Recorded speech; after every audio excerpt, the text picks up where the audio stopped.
Hello दोस्तों, मेरे YouTube channel general studies में आप सभी का स्वागत है। तो दोस्तों, आज हम चर्चा करने वाले हैं जिला दर्शन सीरीज में उधम सिंह नगर के बारे में। ठीक है, तो शुरू करते हैं क्लास को। उससे पहले जो भी चैनल पर नए, चैनल को सब्सक्राइब जरूर कर लीजिएगा। और साथ ही जो भी आबकारी और परिवहन आरक्षी इसके लिए तैयारी कर रहे हैं, या फिर उत्तराखंड पुलिस किसी भी एग्जाम के लिए आप तैयारी कर रहे हैं, या फिर क्लर्क, ठीक है, आप लोग टारगेट बैच से जरूर जुड़िएगा। जो टारगेट बैच मेरे द्वारा शुरू किया गया है, ठीक है, टारगेट बैच, इससे आप लोग जरूर जुड़िएगा। आपको यहाँ से बहुत सारा फायदा होने वाला है। तो देखो, शुरू करते हैं उधम सिंह नगर। यदि चर्चा करें उधम सिंह नगर की, तो इसके दक्षिण में है उत्तर प्रदेश। यहाँ पर क्या हो जाएगा, ये दक्षिण में उत्तर प्रदेश है, ठीक है, ये क्या है, यूपी है दक्षिण में। जबकि इसके पश्चिम में यहाँ पर क्या है, नेपाल। यहाँ पर पूर्व में क्या है, नेपाल। ठीक है, पूर्व में क्या है, नेपाल। इधर चंपावत से सीमा बनती है, और साथ ही यहाँ पर किससे बनती है, नैनीताल से। ये किससे बनती है, नैनीताल से। यानी कि उधम सिंह नगर भी एक ऐसा जिला है जो अंतर्राष्ट्रीय सीमा भी साझा करता है, राज्य के साथ भी सीमा साझा करता है। ऐसा मात्र एक ही जिला है, ऐसा मात्र एक ही जिला है जो अंतर्राष्ट्रीय सीमा भी साझा करता है, और अन्य राज्य के साथ भी इसकी सीमा लगती है, और जनपदों के साथ तो होगी क्योंकि राज्य का जिला। ठीक है, तो नैनीताल जिला और चंपावत जिला, दो जिलों के साथ इसकी सीमा लगती है। उत्तर प्रदेश राज्य के साथ इसकी सीमा लगती है, साथ ही यहाँ नेपाल के साथ इसकी सीमा लगती है। देखो, यूपी के 5 जिले उधम सिंह नगर को टच करते हैं। कितने जिले, 5 जिले। ठीक है, 5 जिले टच करते हैं, जिसमें सबसे पहला कौन सा है, यहाँ से यदि पूर्व से देखें तो यहाँ पर आता है सबसे पहले पीलीभीत। ठीक है, पीलीभीत के बाद यहाँ पर आता है बरेली। ठीक है, बरेली के बाद रामपुर आता है। रामपुर के पश्चात देखो यहाँ आता है मुरादाबाद, और फिर आता है यहाँ बिजनौर। तो 5 जिले, पीलीभीत, बरेली, रामपुर, मुरादाबाद और बिजनौर, ये 5 जिले यूपी के इसको छूते हैं। ठीक है, यूपी के 5 जिले लगते हैं, और उधम सिंह नगर जो कि राज्य का सबसे दक्षिणी जनपद है, इसको राज्य के 2 जिले छूते हैं, जिसमें नैनीताल और चंपावत है। ठीक है, नेपाल के साथ अंतर्राष्ट्रीय सीमा साझा करता है। यदि प्रश्न बनेगा नेपाल के साथ सबसे कम अंतर्राष्ट्रीय सीमा कौन साझा करता है, तो ये भी कौन है, उधम सिंह नगर। ठीक है, सबसे कम अंतर्राष्ट्रीय सीमा वाला जिला कौन हो जाएगा, उधम सिंह नगर। ठीक है, और उत्तर प्रदेश के साथ सर्वाधिक सीमा साझा करने वाला जिला कौन है, ये भी उधम सिंह नगर है। देखो, चर्चा करें तो इसकी स्थापना हुई थी 30 सितंबर 1995 को। 30 सितंबर 1995 में क्या हुई थी, इसकी स्थापना हुई थी। ठीक है, तो इसकी स्थापना में जो प्रमुख योगदान था जॉर्ज कमेटी का। ठीक है, जॉर्ज कमेटी, इस कमेटी का गठन किया गया था। इसके सिफारिश के आधार पर ही इसको, ठीक है, उत्तराखंड राज्य में शामिल किया गया था, क्योंकि उत्तराखंड राज्य 2000 में बना था, लेकिन ये जनपद पहले ही शामिल हो गया था। ठीक है, मतलब ये जनपद पहले ही गठित हो गया था 1995 में ही, और इस समिति की सिफारिश के आधार पर इसको गठित किया गया था, और बाद में जब राज्य का गठन हुआ तो इसको भी राज्य में शामिल किया गया। ठीक है, क्षेत्रफल कितना हो जाएगा इसका, 2542 वर्ग किलोमीटर। उधम सिंह नगर का क्षेत्रफल कितना है, 2542 वर्ग किलोमीटर। मुख्यालय क्या है इसका, रुद्रपुर।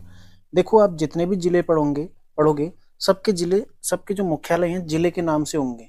केवल एक उधम सिंह नगर जिसका मुख्यालय रुद्रपुर है, और एक चमोली जिसका मुख्यालय क्या है, गोपेश्वर। गोपेश्वर, दो ऐसे जिले हैं जिनका मुख्यालय जनपद के नाम से नहीं है। बाकी सारे देखो, पौड़ी का मुख्यालय पौड़ी, टिहरी का नई टिहरी, ठीक है, नैनीताल का नैनीताल में मुख्यालय, अल्मोड़ा का अल्मोड़ा में मुख्यालय, चंपावत का चंपावत में, रुद्रप्रयाग का रुद्रप्रयाग मुख्यालय, पिथौरागढ़ का पिथौरागढ़। लेकिन दो ऐसे जिले हैं, एक उधम सिंह नगर जिसका मुख्यालय रुद्रपुर है, और एक चमोली जिसका मुख्यालय गोपेश्वर है। ठीक है, तो ये आपने ध्यान रखना है।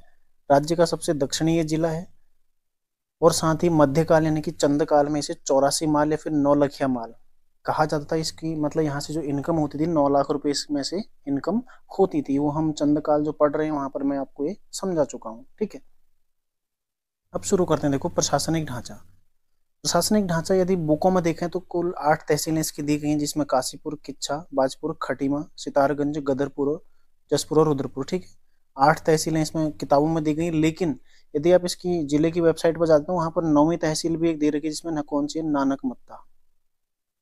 ठीक है, तो तहसीलें कभी पूछेगा नहीं कि कितनी तहसीलें, क्योंकि कम होती रहती हैं, घटती रहती हैं, बढ़ती रहती हैं। ये बताने का उद्देश्य केवल इतना है कि आप लोगों को स्थान पता चल जाए कि किस जिले में। देखो, 9 स्थान आपको पता चल गए, इससे थोड़ा बहुत आपको जानकारी जिले की हो जाती है।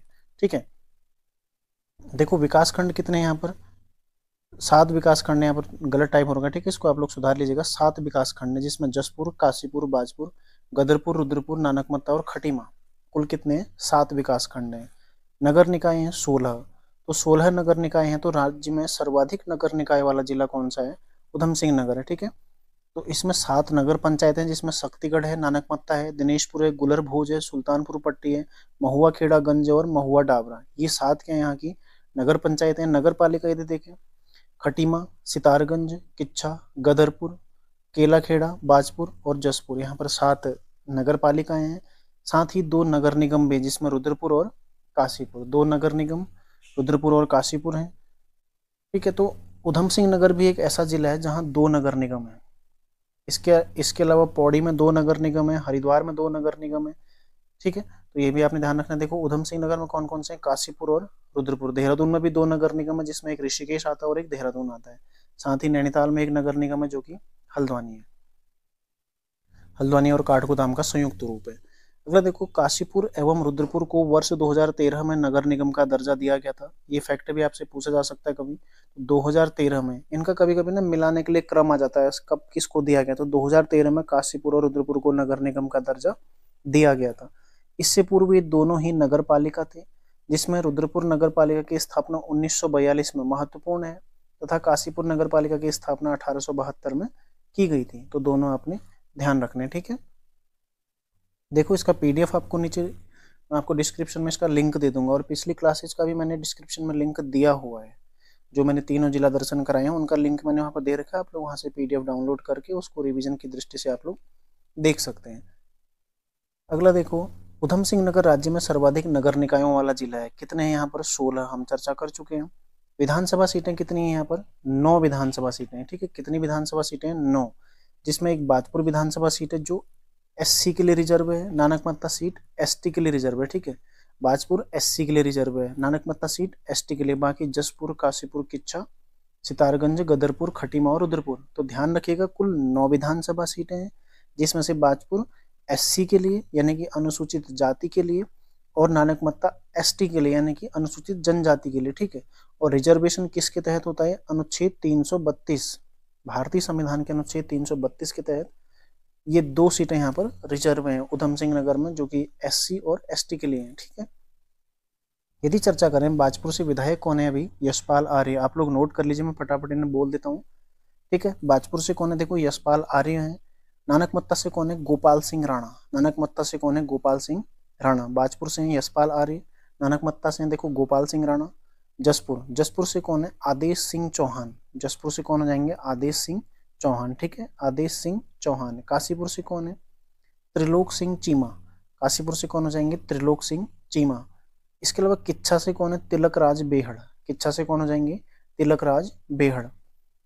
फिर है सितारगंज। सितारगंज से कौन है? ये हो जाते हैं देखो, सितारगंज से सौरभ बहुगुणा, जो कि अभी कैबिनेट मंत्री भी हैं उत्तराखंड में। सौरभ बहुगुणा कौन है? सौरभ बहुगुणा। गदरपुर से कौन है? ये है अरविंद पांडे। गदरपुर से कौन हो जाएंगे? अरविंद पांडे। खटीमा से कौन है? भुवन कापड़ी। खटीमा से कौन हो जाएंगे? भुवन कापड़ी। ठीक है, खटीमा से कौन हो जाएंगे? भुवन कापड़ी। और भुवन कापड़ी हैं जिन्होंने सीएम जो पुष्कर धामी है इनको उनकी सीट से हराया था। और रुद्रपुर से कौन हो जाएंगे? शिव अरोरा। कौन हो जाएंगे? शिव अरोरा। ठीक है, तो एक बार पुनः मैं रिवीजन कर देता हूँ। देखो इसका, बाजपुर से यशपाल आर्य, नानकमत्ता से गोपाल सिंह राणा, जसपुर से आदेश सिंह चौहान, काशीपुर से त्रिलोक सिंह चीमा। ठीक है, किच्छा से तिलक राज बेहड़, सितारगंज से सौरभ बहुगुणा, गदरपुर से अरविंद पांडे, खटीमा से भुवन कापड़ी, और रुद्रपुर से कौन है? शिव अरोरा। तो ये आपने सभी के सभी ध्यान रखने हैं। ठीक है, कभी कभी मिलाने के लिए आपसे इस तरह के प्रश्न बन जाते हैं। यदि चर्चा करें विधानसभा सीटों में, बाजपुर विधानसभा सीट अनुसूचित जाति के लिए मैं ऊपर आपको बता चुका हूं, और नानकमत्ता सीट अनुसूचित जनजाति के लिए आरक्षित है। उधम सिंह नगर नैनीताल लोकसभा क्षेत्र के अंतर्गत आता है, ये भी मैं आपको बता चुका हूँ। ठीक है, ये नहीं बताया था तो इसको ध्यान रखिएगा आप लोग। उधम सिंह नगर नैनीताल लोकसभा क्षेत्र में ये आता है। ठीक है, अगला है, ये अति महत्वपूर्ण चीजें इस जिले की, यहां से लगातार सवाल बनता है। 2011 की जनगणना के अनुसार जनांकिकी आंकड़े, जिसमें उधम सिंह नगर राज्य का तीसरा सर्वाधिक जनसंख्या वाला जिला है। तो सर्वाधिक जनसंख्या कहाँ है? हरिद्वार में। दूसरा कौन है सर्वाधिक? देहरादून। तीसरा कौन है? उधम सिंह नगर। तो कभी कभी आपसे ऊपर के 4 पूछे जाते हैं मिलाने के लिए, या फिर नीचे के 4 पूछे जाते हैं। ठीक है, तो यहाँ पर देखो तीसरा सर्वाधिक जनसंख्या वाला जिला कौन सा हो जाएगा? उधम सिंह नगर। राज्य में सर्वाधिक दशकीय वृद्धि दर वाला जिला भी कौन है? उधम सिंह नगर, जिसकी दशकीय वृद्धि दर कितनी है? 33.45, यानी कि यदि पूर्व में इसकी जनसंख्या 100 थी 2001 में, तो 2011 में इसकी जनसंख्या 133 हो गई। ठीक है, इसका मतलब क्या हो गया ये, यानी कि लगभग 33.45% यहाँ पर जनसंख्या पूर्व की अपेक्षा 2001 की अपेक्षा यहाँ पर बढ़ गई। ये है 10 की वृद्धि दर। लेकिन फिर भी 2001 से 11 के दौरान जो जनसंख्या वृद्धि दर है उसमें सबसे कम गिरावट उधम सिंह नगर जिले में दर्ज की गई है। सबसे कम गिरावट क्यों? क्योंकि 1900 जो 91 से 2000 के बीच में इसकी 10 की वृद्धि दर थी 333.60, ठीक है 33.60, और जो 2011 में हुई इसकी 33.45, यानी कि -0.15 इसमें कमी आई है। फिर भी ये राज्य में सर्वाधिक है, 33% है राज्य में, ये टॉप इसलिए करता है। लेकिन पूर्व की अपेक्षा इसमें भी कमी आई है, जो कि सबसे कम गिरावट इसमें दर्ज की गई है। अन्य जिलों में इससे ज्यादा गिरावट देखी गई है। ठीक है, अगला है उधम सिंह नगर का जनघनत्व कितना है? 649 है, जो कि हरिद्वार के पश्चात दूसरे स्थान पर आता है। तो हरिद्वार का कितना है भाई? 801। हरिद्वार का कितना हो जाएगा? 801। ठीक है, अगला देखो, राज्य में सबसे कम साक्षरता वाला जिला कौन है? उधम सिंह नगर। सर्वाधिक साक्षरता देहरादून की और सबसे कम किसकी? उधम सिंह नगर की। इसका प्रतिशत कितना है? 73.10%। ठीक है, 73.10% क्या है इसका प्रतिशत है, जो कि सबसे कम साक्षरता रखता है। अगला देखो, राज्य में अनुसूचित जाति में सबसे कम साक्षरता किसकी है? ये भी उधम सिंह नगर की है। कितनी है? 67.3%। राज्य में अनुसूचित जाति में सबसे कम, अनुसूचित जाति की होना चाहिए था, ठीक है, अनुसूचित जाति की सबसे कम साक्षरता 67.3%, जो कि उधम सिंह नगर है। साथ ही अनुसूचित जाति में महिला और पुरुष साक्षरता में, मतलब महिला और पुरुष अनुसूचित जाति में दोनों में सबसे कम साक्षरता किसकी है? उधम सिंह नगर की ही है। ठीक है, ये भी आपने ध्यान रखना है। अगला देखो, राज्य में अनुसूचित जाति की सर्वाधिक आबादी उधम सिंह नगर में है। अनुसूचित जनजाति की, ठीक है, अनुसूचित जनजाति की सर्वाधिक आबादी कहाँ पर है? उधम सिंह नगर में है। क्यों? क्योंकि यहाँ पर जो थारू है, बोक्सा है, ये जनजातियां यहाँ पर पाई जाती हैं। ठीक है, तो क्वेश्चन बनेगा यदि कि आपसे पूछा जाएगा कि राज्य में, उत्तराखंड में सर्वाधिक अनुसूचित जनजाति वाला जिला कौन सा है? उधम सिंह नगर। ये उत्तराखंड के किस जनपद में सर्वाधिक अनुसूचित जनजातियां निवास करती हैं? कहाँ पर? उधम सिंह नगर में। ठीक है, या फिर थारू और बोक्सा कहाँ पर निवास करते हैं? उधम सिंह नगर में। इसके प्रतिशत में भी, कुल जनसंख्या में जो 7.46% है, ये उधम सिंह नगर ही है। उधम सिंह नगर की कुल जनसंख्या यदि 100 है, तो प्रत्येक 100 में लगभग 7.46 जो % लोग हैं वो क्या है? अनुसूचित जनजाति से हैं। यानी कि उधम सिंह नगर की कुल जनसंख्या में 7.46% जनसंख्या क्या है? ये अनुसूचित जनजाति की है। ठीक है, ये परसेंटेज के मामले में भी कौन है आगे? उधम सिंह नगर ही है। अगर देखो, उधम सिंह नगर में मुख्यतः थारू एवं बोक्सा जनजातियां पाई जाती हैं, जिसमें थारू राज्य का सबसे बड़ा जनजातीय समूह भी है। तो ये प्रश्न पहले पूछा भी गया है। ठीक है, इसका आंसर आयोग ने भी थारू ही दिया, और वास्तविक रूप से थारू ही सर्वाधिक जनसंख्या वाला जनसमूह है भी। ठीक है, अगला देखो, प्रमुख स्थल। प्रमुख स्थल कौन कौन से यहाँ पर? सबसे पहला है रुद्रपुर। ये जिले का मुख्यालय है रुद्रपुर। जिले का मुख्यालय रुद्रपुर है, जिसकी स्थापना 1588 में रुद्रचंद द्वारा की गई थी।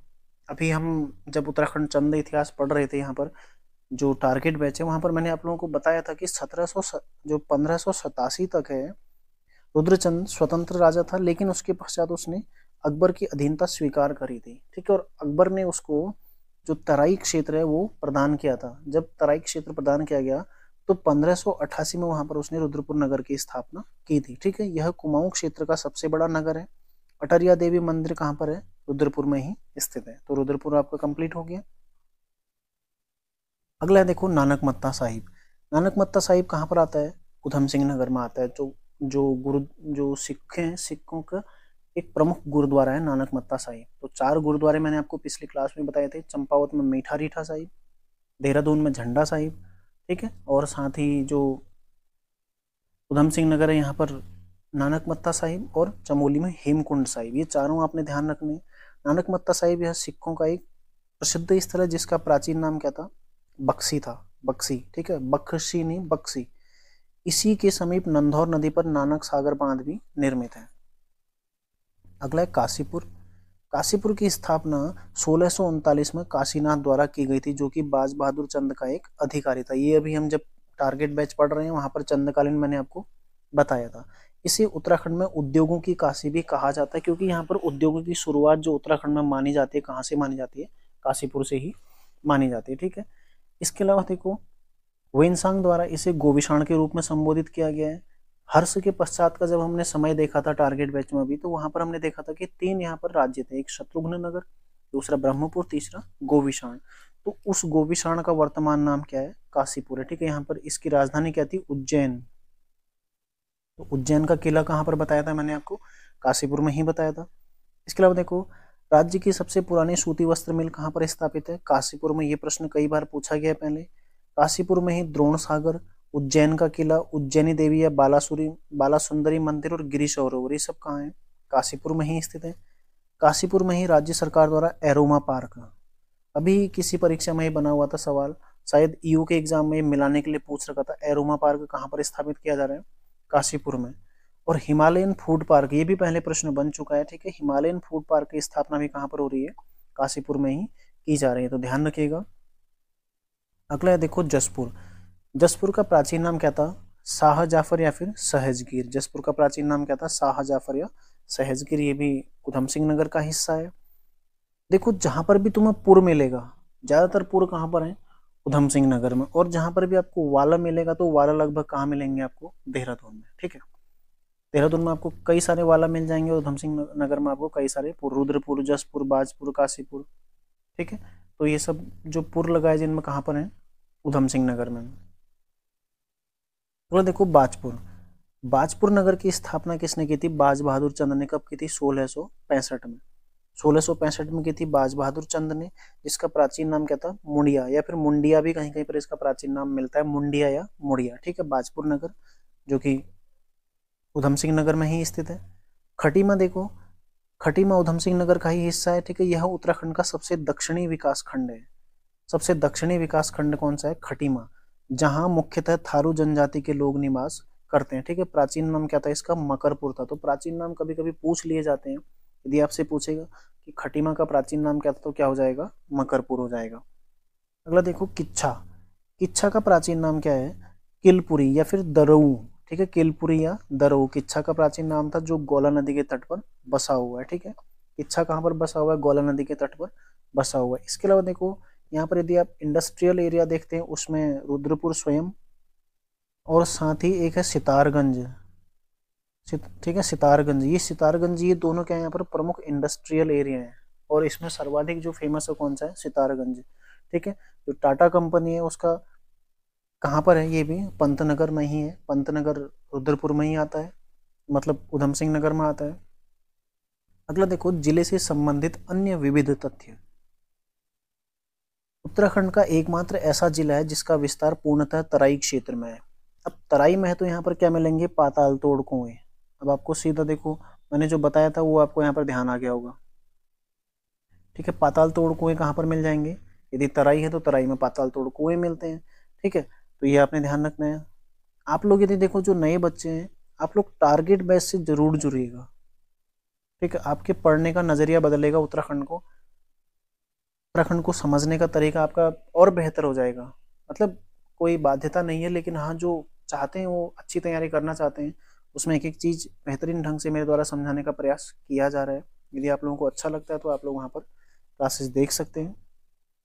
देखो जनपद में स्थित ताल, तो जनपद में कौन कौन से ताल स्थित है, एक हरिपुरा जलाशय, तुमड़िया डैम, गिरिताल, द्रोण सागर, द्रोणताल, नानक सागर बांध, खेड़ा झील जो कि कृत्रिम है। ठीक है, ये बांध है, ये बांध मतलब पानी रोककर बनाया गया है। ठीक है, झील ये कृत्रिम झील निर्मित की गई है। द्रोणताल, गिरिताल, तुमड़िया डैम एक बार पूछा गया था पेपर में। और हरिपुरा जलाशय, ये प्रश्न लगातार पूछे जाते हैं यहाँ से। जिले की प्रमुख फसलें, तो उधम सिंह नगर में गेहूं होता है, चावल होता है, गन्ना होता है। और राज्य में सर्वाधिक गन्ने का उत्पादन कहाँ पर होता है, उधम सिंह नगर में। अभी हाल ही में यदि किसी ने समीक्षा अधिकारी का प्री का एग्जाम दिया है तो वहां पर ये प्रश्न पूछा गया है कि किस जिले में सर्वाधिक गन्ने का उत्पादन होता है, कहाँ पर होता है, उधम सिंह नगर में ही होता है। ठीक है, नदी घाटी परियोजनाएं देखते हैं। यदि देखो खटीमा परियोजना और लोहिया हेड परियोजना, दोनों किसमें है, शारदा नदी में। ठीक है, दोनों किसमें है, शारदा नहर इसमें बनाई गई है, खटीमा परियोजना और लोहिया हेड परियोजना। शारदा नदी से ये शारदा नहर निकली है, जो कि कब निकली थी? 1928 में, पिछली क्लास में हमने देखा था। अगला है उधम सिंह नगर में स्थित संस्थान, ठीक है। एक है देखो उत्तराखंड ग्राम्य विकास एवं पंचायती राज संस्थान, कहां पर है? रुद्रपुर में। कई बार ये प्रश्न बन चुका है, तो अति महत्वपूर्ण है ये, ठीक है, बहुत ज्यादा महत्वपूर्ण है। औषधि विश्लेषण प्रयोगशाला उधम सिंह नगर में, गन्ना विकास संस्थान काशीपुर में, गन्ना विकास संस्थान काशीपुर में। यदि आपसे पूछेगा गन्ना शोध संस्थान या फिर गन्ना अनुसंधान केंद्र, ये कहां पर है? हरिद्वार में। ये प्रश्न भी बन चुका है पहले, ये गन्ना शोध केंद्र पूछा गया है, अनुसंधान केंद्र कहां पर है? हरिद्वार में। लेकिन गन्ना विकास संस्थान कहां पर है? काशीपुर में, ठीक है। राष्ट्रीय लघु उद्योग विकास संस्थान, ये भी उधम सिंह नगर में, ठीक है। क्राफ्ट डिजाइन केंद्र कहां पर है? काशीपुर में। क्राफ्ट डिजाइन केंद्र कहां पर है? काशीपुर में। ध्यान रखिएगा, क्राफ्ट डिजाइन केंद्र काशीपुर। देखो गोविंद बल्लभ पंत कृषि एवं प्रौद्योगिकी विश्वविद्यालय, स्थापना कब होती है? 17 नवंबर 1960 को इसकी स्थापना होती है। इसे देश का प्रथम कृषि विश्वविद्यालय होने का गौरव भी प्राप्त है, ठीक है। इसके प्रथम कुलपति कौन थे? Doctor Kenneth Anthony Parker Stevenson, इसके क्या थे? पहले कुलपति थे, ठीक है। तो इसकी स्थापना किसने की थी? जे.एल. नेहरू ने। जे.एल. नेहरू उस टाइम पर भारत के प्रधानमंत्री थे। बाद में देखो 1972 में इसके नाम के आगे पंडित गोविंद बल्लभ पंत जोड़ा गया, यानी कि जो ये गोविंद बल्लभ पंत नाम जोड़ा गया ये 1972 में जोड़ा गया। ये प्रश्न पहले पूछा गया है, ठीक है, तो इसलिए यहाँ पर लिखा रखा है। साथ ही देखो पंतनगर में एक अड्डा है, कौन सा हवाई अड्डा है? फूलबाग हवाई अड्डा। कहाँ पर है? पंतनगर में। फूलबाग हवाई अड्डा कहाँ पर है? पंतनगर में है। देखो भारतीय प्रबंधन संस्थान जो उत्तराखंड में एकमात्र IIM है, कहाँ पर स्थित है? काशीपुर में। कहाँ पर स्थित है? काशीपुर में। इसकी स्थापना 29 अप्रैल 2011 में की गई थी। स्थापना इसकी पूछी गई है, डेट सहित पूछी गई है, और कई बार ये आप पुराने पेपर उठा के देख लो, हर 5वें 6ठे पेपर में आपको ये प्रश्न मिलेगा कि भारतीय प्रबंधन संस्थान उत्तराखंड में कहाँ स्थित है? कहाँ पर है? काशीपुर में। ये देश का कौन से नंबर का है? 13वें नंबर का IIM है, ठीक है। IIM का फुल फॉर्म होता है इंडियन इंस्टीट्यूट ऑफ मैनेजमेंट, यानी कि भारतीय प्रबंधन संस्थान। जो उधम सिंह नगर से प्रमुख पत्र निकलते हैं उसमें देखो उत्तराखंड दर्पण है, उधम सिंह नगर का दर्पण है, जन जागृति और किसान भारती, जो कि कहाँ से निकलता है? पंतनगर, GB पंतनगर गोविंद बल्लभ पंत यूनिवर्सिटी, ठीक है। कहाँ से निकलता है? गोविंद बल्लभ पंत यूनिवर्सिटी से। कौन सा? किसान भारती। बाकी उत्तराखंड दर्पण भी कहाँ से निकलता है? उधम सिंह नगर से निकलता है, ठीक है। यदि चर्चा करें प्रमुख रेलवे स्टेशन तो कौन सा हो जाएगा? रुद्रपुर, दूसरा है काशीपुर। प्रमुख रेलवे स्टेशन कौन सा हो जाएगा? रुद्रपुर, और दूसरा है काशीपुर, ठीक है। अगला देखो प्रमुख मेले, यहाँ पर कौन कौन से मेले लगते हैं।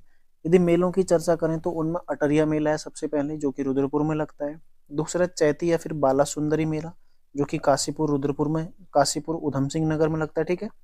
देखो अटरिया मंदिर कहाँ था? रुद्रपुर में। अटरिया मेला भी कहाँ है? रुद्रपुर में। चैती बाला सुंदरी मंदिर कहाँ था? काशीपुर में। चैती बाला सुंदरी मेला भी कहाँ लग रहा है? काशीपुर में। शहीद उधम सिंह स्मृति मेला, ये कहाँ पर लग रहा है? रुद्रपुर में। शहीद उधम सिंह स्मृति मेला रुद्रपुर में। ये उधम सिंह थे, इन्होंने जनरल डायर की हत्या की थी, ठीक है। जनरल डायर की इन्होंने हत्या की थी कब? 1940 में। ब्रिटेन में जाकर इन्होंने उसके गोली से मारा था, ठीक है। तो उन्हीं के नाम पर यहाँ पर मेला भी आयोजित होता है, उन्हीं के नाम पर इस जिले का नाम उधम सिंह नगर जनपद रखा गया, ठीक है। बाकी मोटेश्वर मेला कहाँ पर आयोजित होता है? उधम सिंह नगर में आयोजित होता है। पिछली क्लास में हमने देखा था मानेश्वर मेला, जो कि कहाँ पर था? चंपावत में, ठीक है। मानेश्वर मेला कहाँ था? चंपावत में। मोटेश्वर कहाँ है? उधम सिंह नगर में। ध्यान रखिएगा ये चारों मेले कई बार पूछे गए हैं। अटरिया मेला रुद्रपुर में, चैती बाला सुंदरी मेला काशीपुर में, शहीद उधम सिंह स्मृति मेला रुद्रपुर में, और मोटेश्वर मेला कहाँ पर है? उधम सिंह नगर में, ठीक है। अगला देखो रामडोला का मेला, ये कहाँ पर लगता है? खटीमा में। रामडोला का मेला कहाँ पर लगता है? खटीमा में। ये पांचों मेले आपने ध्यान रखने हैं। साथ ही उधम सिंह नगर का जो वाहन पंजीकरण नंबर कितना है? UK06। तो UK06 वाले अपनी उपस्थिति यहाँ पर जरूर लगाइए, ठीक है। UK06 कहाँ का है? उधम सिंह नगर का है। लेकिन चूंकि जिले में पॉपुलेशन बहुत ज्यादा है, ठीक है, तो इसलिए एक ही पंजीकरण यानी कि एक ही RTO ऑफिस यहाँ पर पर्याप्त नहीं है, ठीक है। इसलिए यहाँ पर देखो 2 पंजीकरण नंबर बनाए गए हैं, एक उधम सिंह नगर का पूरे जिले के लिए UK06 है, और काशीपुर वाला जो एरिया है उसके लिए अलग से एक वाहन पंजीकरण नंबर दिया गया, उसका क्या है? UK018। तो UK018 कहाँ का हो गया? काशीपुर का। अब देखो हमने 4 जिलों में 5 वाहन पंजीकरण नंबर पढ़ लिए। रुद्रप्रयाग UK13 था, भागेश्वर यूके 02 था, चंपावत यूके 03 था, ठीक है, और उधम सिंह नगर यूके 06 है, और काशीपुर का क्या है, यूके 18, यानी कि यूके 18 कहाँ का है, काशीपुर का है, ठीक है। तो कभी कोई प्रश्न हो सकता है, पूछ ले आपसे यूके 18 किस क्षेत्र का पंजीकरण नंबर है, जिला ना दे आपको, वहां पर 4 स्थान दे देगा, रानीखेत, काशीपुर, रुड़की या फिर कोटद्वार, तो किसका हो जाएगा ये, काशीपुर का हो जाएगा, ठीक है। अगला देखो, विष्णु की वामन अवतार की जो प्रतिमा है ये काशीपुर से ही प्राप्त हुई है, तो इस फैक्ट को भी आप लोग ध्यान रखिएगा। यदि चर्चा करें जिले के प्रमुख व्यक्तित्व में, तो सबसे पहले कौन आते हैं, गुमानी कवि। कौन आते हैं सबसे पहले, गुमानी कवि, जिनका जन्म हुआ था 1790 में, ठीक है, गुमानी कवि का जन्म हुआ था। इन्हें कुमाऊं का प्रथम कवि माना जाता है, तो जो गुमानी कवि हैं, इन्हें कुमाऊं का प्रथम कवि माना जाता है। और जॉर्ज ग्रियर्सन, ठीक है, जो कि एक भाषा विज्ञानी थे, इन्होंने भी गुमानी को ही उत्तराखंड का प्राचीन कवि माना है या फिर कहा है। इनके बचपन का नाम क्या था, लोक रत्न पंत। ये प्रश्न कई बार बन चुका है, जैसे अभी हाल ही में आपने देखा होगा समीक्षा अधिकारी में एक सवाल आया था प्री में कि गुसाई पंत किसका नाम था, वहां पर सुमित्रा नंदन पंत आंसर था। देखो यहाँ पर क्या है, लोक रत्न पंत। तो इस तरह के प्रश्न बनते रहते हैं, आपको ये चीजें ध्यान रखने की आवश्यकता है अपने, ठीक है। एक आध बार आप पढ़ लेते हैं तो आपको कहीं ना कहीं ये चीजें याद रह जाती हैं। ध्यान रखिएगा, लोक रत्न पंत किसका नाम है, गुमानी कवि का। गुमान सिंह देव के राजकवि थे तथा यहीं से इन्हें गुमानी की उपाधि मिली थी। साथ ही देखो इसके अलावा जो टिहरी नरेश थे, सुदर्शन शाह उनके दरबार में भी रहे थे, ठीक है। इनकी जो प्रमुख रचनाएं देखो, गंगा शतक है। प्रमुख रचनाएं कौन कौन सी, गंगा शतक है, कृष्णाष्टक है, नीति शतक है, शतोपदेश है, ठीक है। ये आपने एक बार इनकी गंगा शतक रचना पूछी गई है। गंगा शतक किसकी रचना है, गुमानी कवि की। मृत्यु कब हुई थी इनकी, 1846 में। मृत्यु कब हुई थी, 1846 में। अगले हैं देखो, इसके अतिरिक्त केसी सिंह बाबा, जो कि भारोत्तोलक रहे हैं और उत्तराखंड के पहले भारोत्तोलक हैं, ठीक है। फैयाज अहमद अंसारी उत्तराखंड के प्रमुख भारोत्तोलक रहे हैं, जिनका संबंध कहाँ से है, उधम सिंह नगर जिले से है, ठीक है। जिसमें केसी सिंह बाबा उत्तराखंड के प्रथम भारोत्तोलक रहने का गौरव इन्हें प्राप्त है, ठीक है। उत्तराखंड के पहले भारोत्तोलक कौन है, केसी सिंह बाबा। ये नैनीताल लोकसभा से सांसद भी रह चुके हैं, ठीक है। केसी सिंह बाबा जो कि उत्तराखंड के पहले भारोत्तोलक रहे हैं। साथ ही जो फैयाज अहमद अंसारी है, ये स्ट्रॉन्ग मैन ऑफ इंडिया के नाम से जाने जाते हैं। स्ट्रॉन्ग बॉय ऑफ इंडिया और स्ट्रॉन्ग मैन ऑफ इंडिया दोनों, ठीक है। Strong boy plus strong man of India के नाम से कौन जाने जाते हैं, फैयाज अहमद अंसारी। तो अति महत्वपूर्ण है, दोनों आपने फैक्ट ध्यान रखने हैं, ठीक है। तो केसी सिंह बाबा और फैयाज अहमद अंसारी किससे संबंधित हैं, भारोत्तोलक हैं, दोनों के दोनों। अगला देखो, मनोज सरकार, इनसे प्रश्न आता है। मनोज सरकार जो कि पैरा बैडमिंटन खिलाड़ी हैं। पैरा बैडमिंटन खिलाड़ी कौन है, मतलब दिव्यांग बैडमिंटन खिलाड़ी। पैरा मतलब क्या होता है, दिव्यांग, ठीक है। दिव्यांग यानी कि दिव्यांग, देखो पहले इसको विकलांग कहा जाता था, ठीक है, विकलांग, लेकिन बाद में इसको दिव्यांग नाम दिया गया, ठीक है। तो दिव्यांग बैडमिंटन खिलाड़ी कौन है, मनोज सरकार, जो कि रुद्रपुर के रहने वाले हैं। रुद्रपुर के रहने वाले हैं, इन्हीं के नाम पर रुद्रपुर में एक स्टेडियम का नाम भी रखा गया, ठीक है, मनोज सरकार स्टेडियम। ये रुद्रपुर के निवासी हैं और 2018 में इन्हें भारत सरकार द्वारा अर्जुन पुरस्कार से सम्मानित किया गया था। 2018 में भारत सरकार द्वारा अर्जुन पुरस्कार, अति महत्वपूर्ण है, पूछा गया है इनके बारे में। देखो मिलान करने के लिए एक बार प्रश्न बन चुका है, मनोज सरकार किससे संबंधित है, पैरा बैडमिंटन खिलाड़ी हैं, ठीक है। तो उधम सिंह नगर जिले के हैं, रुद्रपुर के रहने वाले हैं, और इन्होंने टोक्यो पैरालंपिक में कांस्य पदक भी जीता था। तो ये भी महत्वपूर्ण है, टोक्यो पैरालंपिक में कांस्य पदक किसने जीता है, मनोज सरकार ने, जो कि पैरा बैडमिंटन खिलाड़ी हैं। तो ये हो गया देखो उधम सिंह नगर जिला आपका कंप्लीट। उधम सिंह नगर जिले में जो भी चीजें हैं, जो भी फैक्ट हैं, आपके मध्य मैंने सारे रख दिए हैं, ठीक है। क्योंकि छोटी सी क्लास में कम से कम 5 पेज ये हैं, और आप लोगों को इसमें लगभग सारी चीजें कवर कराने का प्रयास मैंने किया है।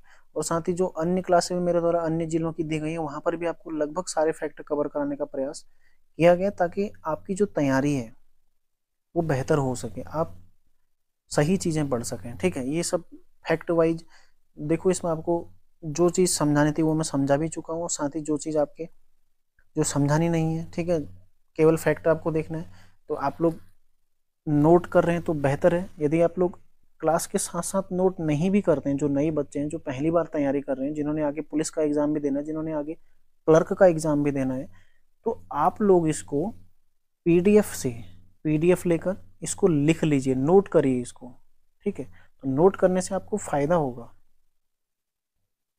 क्योंकि नोट करने से हमें 50% चीजें, 50% चीजें वैसे ही याद हो जाती हैं नोट करने से, ठीक है। तो आप लोग नोट करिए इसको। बाकी देखो, चंद काल हमारा कंप्लीट हो चुका है टारगेट बैच में, कल से हमारा पवार वंश वहां पर शुरू होने वाला है। तो जो भी नए बच्चे हैं उस क्लास में आप लोग जरूर जुड़िएगा, ठीक है। उस क्लास को देखिए, आपको वहां से जरूर फायदा होने वाला है, ठीक है। तो मिलते हैं नेक्स्ट क्लास में, तैयारी आप लोग करते रहिए। धन्यवाद।